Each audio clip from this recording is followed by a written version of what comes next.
그런 사람은 무조건 다 구원을 받는다. 자, 무슨 얘기 하려고 하는 거예요? 기장이 예수 믿는 사람이야.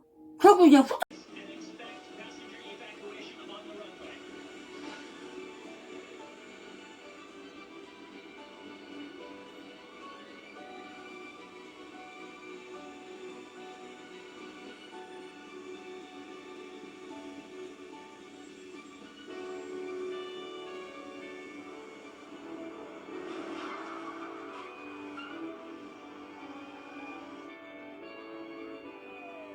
떠나버린 거예요. 그럼 비행기 탄 사람 뭐 어떻게 해요? 다 죽는 거지 뭐. 아비규환 되는 거지. 자, 왜? 운전하고 가던 사람들, 차, 기차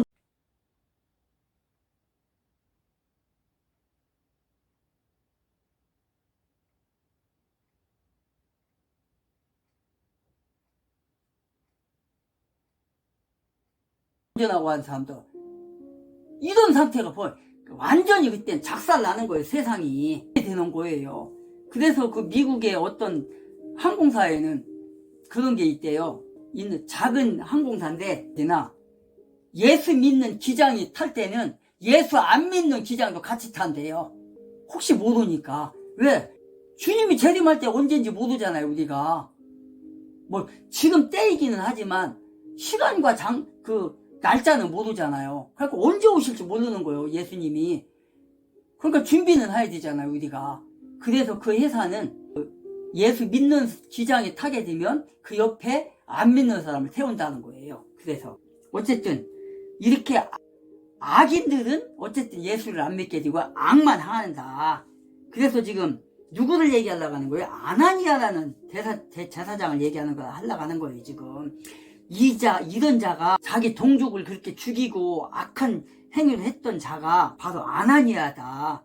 이 자가 나중에 네로 황제가 들어쓰는데도 일조를 한 놈이다. 이놈이 6절에 보면 그러나 바울이 그들의 한 부분은 사두개인이요 다른 부분은 바리새인인 줄 알고 공의에서 외쳐 이르되 사람들아 형제들아 나는 바리새인이요 또 바리새인의 아들이라 죽은 자들의 소망과 부활로 인하여 내가 분료와 신문을 받노라. 나는 예수를 믿으라고 했을 뿐이다. 근데 너희들이 나를 이렇게 재판석에 세웠다. 바울이 이렇게 얘기한 거예요. 그들의 한 부분은 사두개인이요 한 부분은 바리새인이다. 왜 이런 생각을 했나? 딱 보니까 재판석에 나온 사람들 보니까 바리새인과 사두개인이 있는 거야. 근데 사두개인과 바리새인은 신앙적인 사상이 다른 것을 사도 바울이 알고 있는 거예요. 지금 산헤드린의 공회원들이 사두개인과 바리새인으로 구성되어 있는 걸 지금 본 거예요. 그래서 지금 이렇게 말한 거예요. 지금 그래서 그들을 향해 나는 바리새인이요 또 바리새인의 아들이다. 나는 죽은 자의 소망 곧 부활을 전했다. 내가 전한 거는 예수님의 부활을 전한 거다. 예수님이 우리를 구원하실 분이라는 것을 전한 거다. 이렇게 외친 거예요. 지금 부활에 대한 모든 교리를 지금 설명하고 있는 거예요. 예수의 부활로 말미암아 내가 이렇게 그 말을 했다고 해서 내가 잡혀온 거다. 이렇게 말을 한 거예요. 그러니까 여기서 이제 분란이 일어나요. 여기 바리새파와 사두개파는 무슨 사상이 다르냐? 바리새인은 부활도 있고 천국도 있고 지옥도 있다고 믿어요. 그런데 사두개인은 안 믿어요. 지옥도 없고 천국도 없고 죽으면 끝난다. 천사도 없다. 이렇게 생각하는 사람들이 바로 누구다? 사두개인들이에요. 그래서 지금 사도 바울이 그걸 지금 이용하는 거예요. 지금 그걸. 그래서 부활로 말미암아서 바리새인과 사두개인의 차이를 본 거예요. 그러니까 이들이 다투게 되는 거죠. 다투게 되는 거예요. 그래서 부활에 대한 바리새인과 사두개인 간의 견해가 다르기 때문에 이들이 싸움을 하는 거예요. 8절에 보면은 이는 사두개인들은 부활도 없고 천사나 영도 없다고 말하되 바리새인은 둘 다를 인정하기 때문이라. 8절. 그래서 7절에 이같이 말하매 바리새인들과 사두개인들이 그들 사이에 공사님 이름은 기독교밖에 없다. 기독교밖에 없다냐. 공사님을 때려잡을 때 때려잡으래잖아. 때려잡으라고. 이들에 진정한 희망이 있습니다. 봐요. 똑같잖아. 우리 민족의 통일이 통일이 공산주의를 물리칠 때 다가오게 되는 것입니다. 물리칠 때 다가오는 거요. 자유민주주의가 이 민족의 희망입니다. 그럼요. 여러분 목사님이 목숨 내놓고 공부를 잘하고 목숨 내놓고 이 나라를 지켜서 그렇지. 하나님께서 이번에 정권이 거쳐지게 만들어 주시고 목사님도 목숨 주사 사회주의 공산 다툼이 생겨 무리가 나뉘었으니 이렇게 돼 있어요. 지금 싸움을 조장한 격이 된 거예요. 지금 왜? 사두개인은 지옥도 없다고 하고 부활도 없다고 하고 천국도 없다고 하고 이렇게 하는 사람들이에요. 그래서 다툼이 일어나는 거예요. 바리새인은 지옥도 있고 천국도 있다 이렇게 말하는 거예요. 그래서 역사적으로 볼 때 하나님에 의해 다스려진다고 믿었던 게 누구라고요? 바리새인. 그리고 사두개인은 어떻게 했다고요?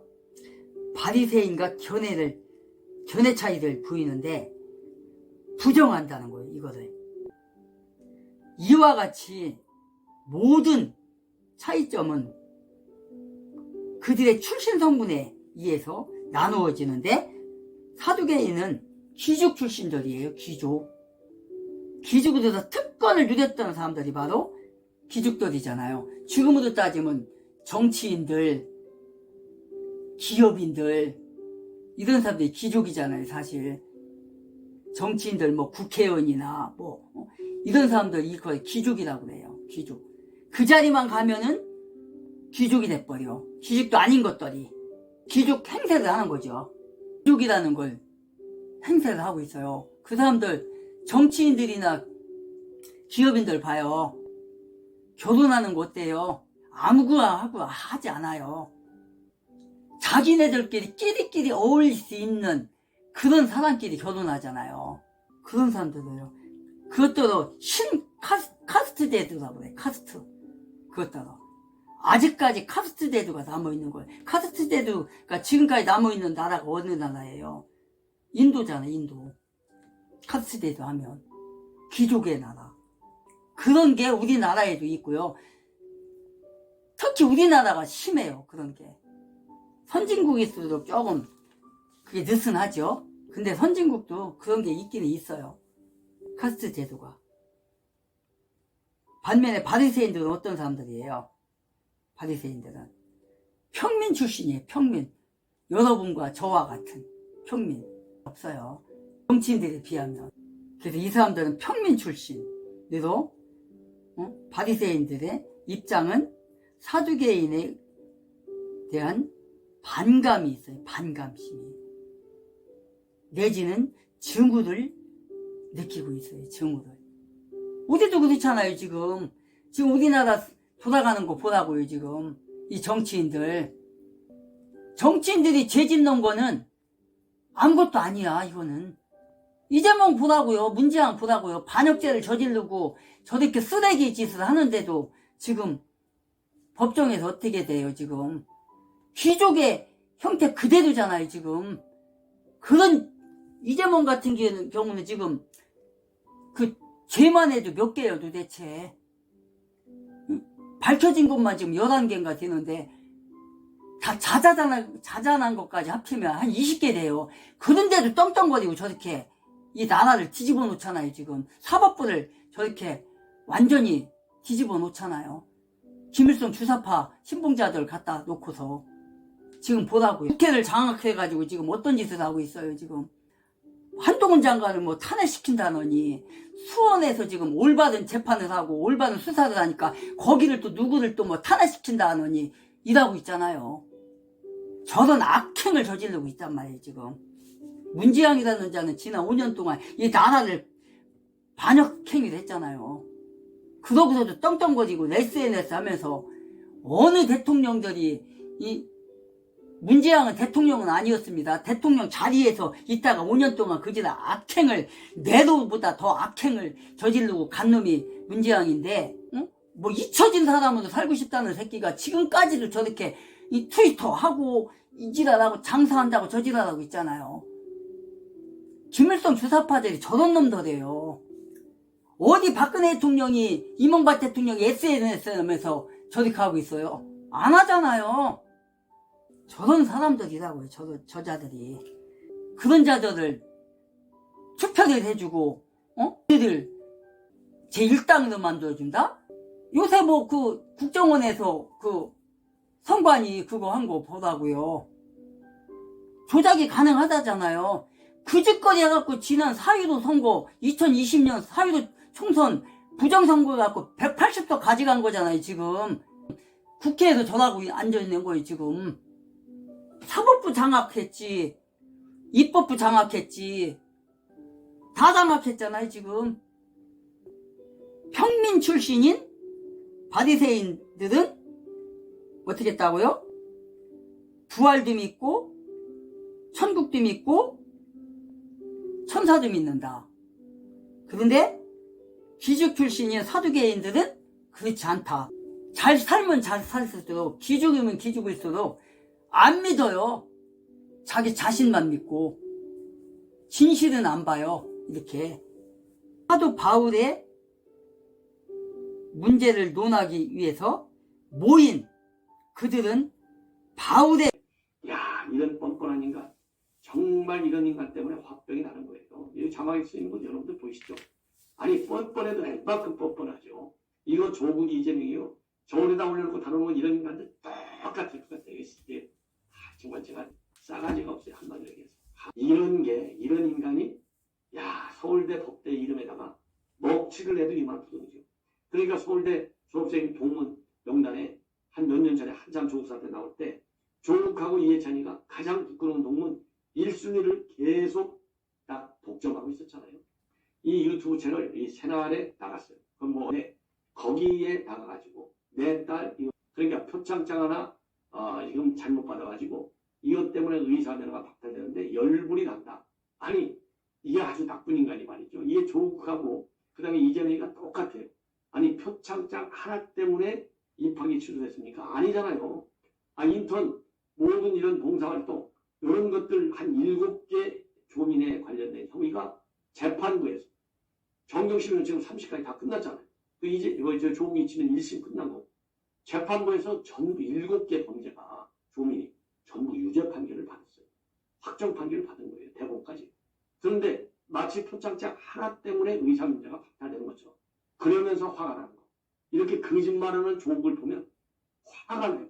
여러분들 이거 쥐샤대기 한번 때리고 싶지 않습니까? 이러니까 아무리 이 좌파들이 뻔뻔하다 하더라도 그래도 조금은 양심이 있어야 될 거 아니에요. 유튜브 방송 채널에 딱 출연해가지고 이 화가 굉장히 많이 나는데 그러면서도 지 딸이니까 아니 어떻게 지 딸한테 지가 표창을 줍니까?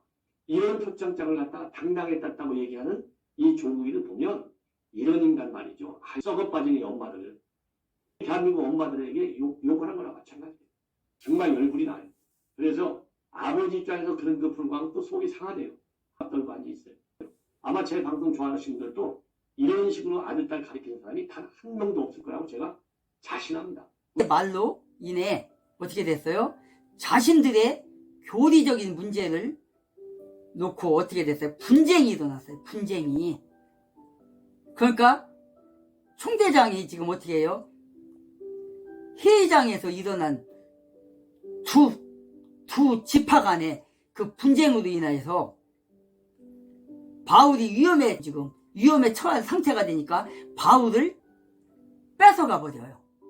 거기서 재판을 멈춰버려요.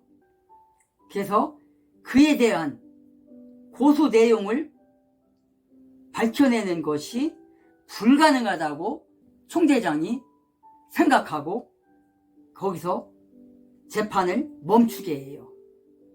뿐만 아니라 두 지파 사이에 놓인 바울의 생명이 위험하다고 생각해서 끌어내서 이제 보호를 해주는 거예요. 이제 왜? 사도 바울이 예뻐서가 아니에요. 사도 바울이 예뻐서가 자기에게 불이익이 갈까봐. 그래서 사도 바울의 생명이 위험하다고 생각해서 만약에 여기서 사도 바울이 그 바리새인과 사두개인들끼리 막 싸우다가 이게 해갖고 사도 바울을 채틀어다가 죽인다거나 그다음에 누구 책임이에요? 지금 이 총대장은 뭐예요? 총대장이라는 거는 그 예루살렘 그 지역에 모든 것을 다 맡고 있는 거잖아요. 안보라든가 그 예를 들어 테러가 일어난다든가 살인사건이 일어난다든가 강도사건이 일어난다든가 강간사건이 일어난다 그런 거 일어날 수 있잖아요. 특히 그 로마 정부를 향해서 반란을 일으키거나 그럼 누구 책임이에요? 총대장 책임이지. 천부장 책임인 거예요. 그러니까 그걸 방지하기 위해서 지금 보호를 해주려고 하는 거예요. 자기가 책임 안 지려고. 이때 당시에 네로 황제 얼마나 악독한 놈이에요. 그 놈이 그놈 치하에서 깼다 가면 자기에게 책임이 돌아가니까 그래서 보호를 해줬다는 거예요. 그래서 그 차원에서 6절과 7절에 8절까지 그랬다는 거예요. 바리새인은 죽은 자들의 소망과 부활로 인하여 내가 불려져 신문을 받노라 이렇게 얘기한 거예요. 그 7절에서 이같이 말하며 바리새인과 사두개인 사이에 다툼이 일어났고 그러는 사이에 사두개인들은 부활도 없고 천사도 없고 영도 없다고 생각하는 사두개인과 바리새인 간에 그 다툼이 일어났고 9절에 보니까 큰 아우성이 일매 바리새인 편에 속한 서기관들이 일어나 다투어 이르되 우리는 이 사람에게서 악한 것을 찾지 못했노라. 혹시 영이나 천사가 그에게 말하였으면 어찌하겠느냐. 우리가 하나님과 싸우지 말자. 이렇게 말한 거예요. 10절에 보니까 큰 다툼이 생기니 총대장은 그들이 바울을 끌어당겨 갈기갈기 찢을까 두려워하여 군사들에게 내려가서 그들 가운데서 강제로 빼앗아 성체 안으로 데리고 들어오라고 명령하니라. 이렇게 된 거예요. 이런 소동이 일어나니까 깼다 가면 사도 바울이 저들의 말다툼만 그 사이에 저들에게 붙잡혀서 찢겨 죽이게 생겼다. 그럼 모든 것이 다 나에게 책임이 돌아오겠다. 이렇게 생각한 거예요. 지금 큰 아우성이 막 친 거예요. 지금 이런 상태가 지금 벌어졌다는 거예요. 지금 그래서 사도 바울은 이렇게 지혜롭다가 해야 되죠. 이거는 사실상 이렇게 하나님의 은혜로서 하나님께서 바리새인과 사두개인들이 있다는 것을 깨닫게 해줬고 이 재판에는 저들이 있구나. 근데 보니까 사도 바울은 뭐예요?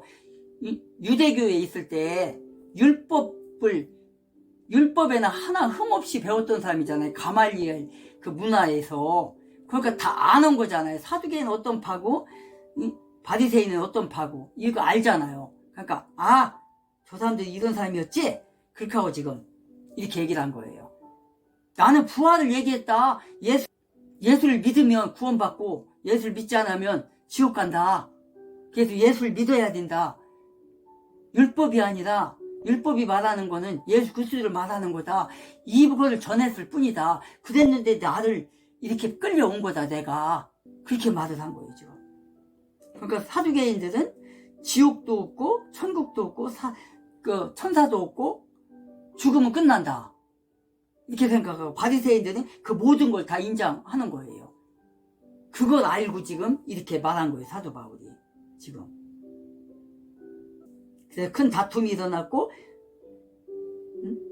총대장이 바울을 빨리 끌고 오라, 빨리 채트러 오라, 저들이 죽일까 두렵다, 모든 책임이 나한테 있다. 그래서 채트러 온 거예요. 그래서 성체 안으로, 성문 아니죠, 안으로 이제 끌고 들어간 거예요. 군사들에게 내려가서 그들 가운데서 강제로 빼앗아 성체 안으로 데리고 들어가라 명령하니라 이렇게 돼 있어요. 10절 하반절에. 그리고 11절에 보니까 그날 밤에 주께서 그의 곁에 서서 이르시되 바울아 기운을 내라. 네가 예루살렘에서 나에 대해 증언하였듯이 반드시 로마에서도 증언하여야 하리라 하시니라. 12절에 보니까 날이 샘에 유대인들 중에 어떤 자들이 함께 단결하고 자신을 속박하여 저주 아래 두고 자기들이 바울을 죽이기 전에는 먹지도 아니하고 마시지도 아니하겠노라 말하더라. 13절에 보니까 이 음모를 꾸민 자가 40명이 넘더라. 이제 어떻게 해요? 이죠. 재판하기 전에 예루살렘 성전에 끌어내서 죽이려고 막 집 밟고 막 그냥 매도 뚜지러 패고 막 발로 제끼고 이렇게 했는데, 총대장이 와가지고 백부장한테 시켜갖고 보호하라고 해서 그 다음 날까지 감옥에 가뒀다가 이제 인해서 재판을 걸었는데, 거기서도 사도 바울의 변명이 해명이죠. 나는 예수 그리스도를 믿어야만이 구원받는다, 이걸 전했을 뿐이다. 정치적인 얘기 안 했는데도 이렇게 됐다. 군사분계선 인근에 정찰기를 다시 투입하는 방안을 검토하고 있습니다. 조아라 기자의 단독 보도입니다. 신원식 국방부 장관이 잘못된 9.19 합의 중에서 시급히 복원해야 할 사안에 대해 최단 시간 내에 효력을 정지시키겠다고 말했습니다. 이스라엘을 향한 하마스 공격 이후 북한 위협 대응 체계를 점검하며 한 발언입니다. 하마스의 로켓 공격에 뚫린 이스라엘처럼 휴전선 인근에 집중 배치된 북한의 장사정포에 우리 수도권이 위험하다는 경각심이 커지고 있습니다. 군은 시급히 복원해야 할 사안으로 비행 금지 구역을 없애는 방안을 검토 중입니다. 9.19 군사 합의로 군사 분계선 기준 서부 최대 20km, 동부 최대 40km까지 금지시킨 비행 금지 구역을 없애고 휴전선 인근까지 정찰기를 다시 투입하겠다는 겁니다. 정부 고위 관계자는 감시 정찰 능력 복원을 위해선 비행 금지 구역 설정을 푸는 것이 가장 시급하다고 강조했습니다. 기습 공격을 막는 확실한 방법은 감시 정찰을 통한 사전 파악이라는 판단 때문입니다.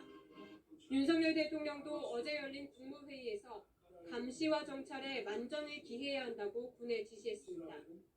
오늘은 장관과 참모진을 불러 이스라엘 사태 긴급 점검 회의를 열었습니다. 경제와 안보 측면에서 우리 국민이 조금이라도 피해를 보거나 위험에 빠지는 일이 발생하지 않도록 철저하게 대비해 주기 바랍니다. 이에 앞서 윤 대통령은 미국 상원의원 대표단을 만나 이스라엘에 대한 하마스의 무차별적 공격을 규탄했습니다. 나는 예수가 죽으셨고 부활하셨고 예수를 믿으면 천국에 가고 안 믿으면 지옥에 가고 이런 걸 전했을 뿐이다, 이렇게 얘기를 하니까 사두개인과 바리새인은 사상이 다르다. 그래서 그들이 말다툼을 했다. 투쟁이 벌어졌다. 부활도 없고 영도 없고 천사도 없다고 했던 사두개인, 모든 것을 다 인정했던 바리새인과의 그 싸움, 여기서 재판을 통해서 죽였으면 했는데, 심판을 했으면 했는데, 그것도 안 된 거야, 지금. 그러니까 이제 방법은 뭐예요? 아, 이제 방법은 하나밖에 없다. 그것이 지금 이건 거예요. 12절.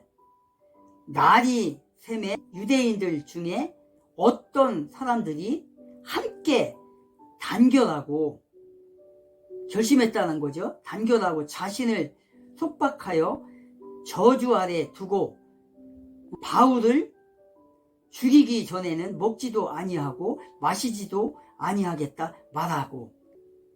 13절에서 음모들. 그 음모가 뭐냐? 그러면 14절에 그들이 수 제사장들과 장로들에게 가서 이르되 우리가 우리 자신을 속박하여 큰 저주 아래 두었은즉 바울을 죽이기 전에는 아무것도 먹지 아니하겠다. 15절. 그러므로 이제 당신들은 그에 관하여 무엇인가를 좀 더 철저히 물어보려는 척하면서 공회와 함께 총대장에게 알려 그가 내일 그를 당신들에게 데리고 내려오게 하소서. 우리는 그가 가까이 오기만 하면 언제라도 그를 죽일 준비가 되었다 하라. 뭐라는 거예요 지금? 재판을 통해서 죽이려고 했지만 못 죽였잖아요. 그러니까 이제 음모를 꾸미는 거예요 지금. 음모를. 어저께 재판한 거 못했으니까, 소동이 있어서 못했으니까 다시 재판을 열게 해달라고. 더 묻을 게, 우리가 더 철저하게 묻을 게 있다. 지금 그 얘기인 거예요 지금. 더 알아볼 게 있다 우리가.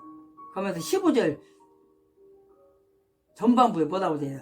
철저히 물어보려는 척하면서 공회와 함께 총대장에게 내려가서 다시 재판 열어달라. 이렇게 해라. 그러면 이제 총대장이 다시 재판 열 거 아니에요. 열을 때 그 재판 사내들인과 그 지금 사도 바울이 있는 곳이 좀 다르잖아요. 그러니까 글리 오는 사이에 길거리에서 길목에서 숨어 있다가 사도 바울이 갈 때 급습해갖고 죽이려고 하는 거예요 지금. 그 얘기인 거예요 지금. 그 계획을 세운 거예요. 그러면서 뭐라고 그래요? 사도 바울 저놈을 우리가 죽이기 전에는 우리가 밥도 안 먹고 금식할 거야. 그 정도로 결심을 했다는 거예요 지금. 몇 명이서? 40명이 넘는 사람들이 이렇게 작정을 한 거예요 지금. 그런데 그 전에 11절에서 뭐라 하겠어요? 그날 밤에, 그러니까 사도 바울이 재판할 때, 사내들에서 재판할 때 재판이 이제 힘든 과정을 겪었잖아요. 그러니까 얼마나 지금 사도 바울은 가는 곳곳마다 재판 열고 유대인들에게 핍박받고 매를 맞고 아무리 복음을 전해도 받아들이는 사람이 극소수고 이러니까 심리적으로 얼마나 힘들어요. 이것도 힘들고 저것도 힘들고 거기다 이렇게 해서 유대인들한테 두드려 맞기도 하고 얼마나 힘들어요. 재판도 해야 되고. 그러니까 힘드는 가운데 지금 감옥에 갇혀 있는 거잖아요 지금. 그게 11절인 거예요. 그날 밤에 주께서 그의 곁에 서서 이르시되 바울아 기운을 내라. 내가 예루살렘에서 나에 대해 증언하였듯이 반드시 로마에서도 증언하여야 하리라. 이렇게 말하는 거예요. 위로하는 거예요. 위로하면서 야 너는 여기서 죽지 않아. 걱정 마. 내가 지켜줘. 내가 지켜주니까 너는 절대 죽지 않아. 걱정 말고 담대하게 밀고 나가. 지금 이렇게 위로하는 거예요 지금. 그러니까 아무리 저들이 재판을 통해서건 재판 없이 그냥 아까처럼 이 성전에서 뚜디가 팼던 것처럼 아무리 그래도 네가 고통은 당할지라도 네 생명에는 손 못 대. 내가 너를 지켜줄 거야. 힘을 주는 거예요 지금.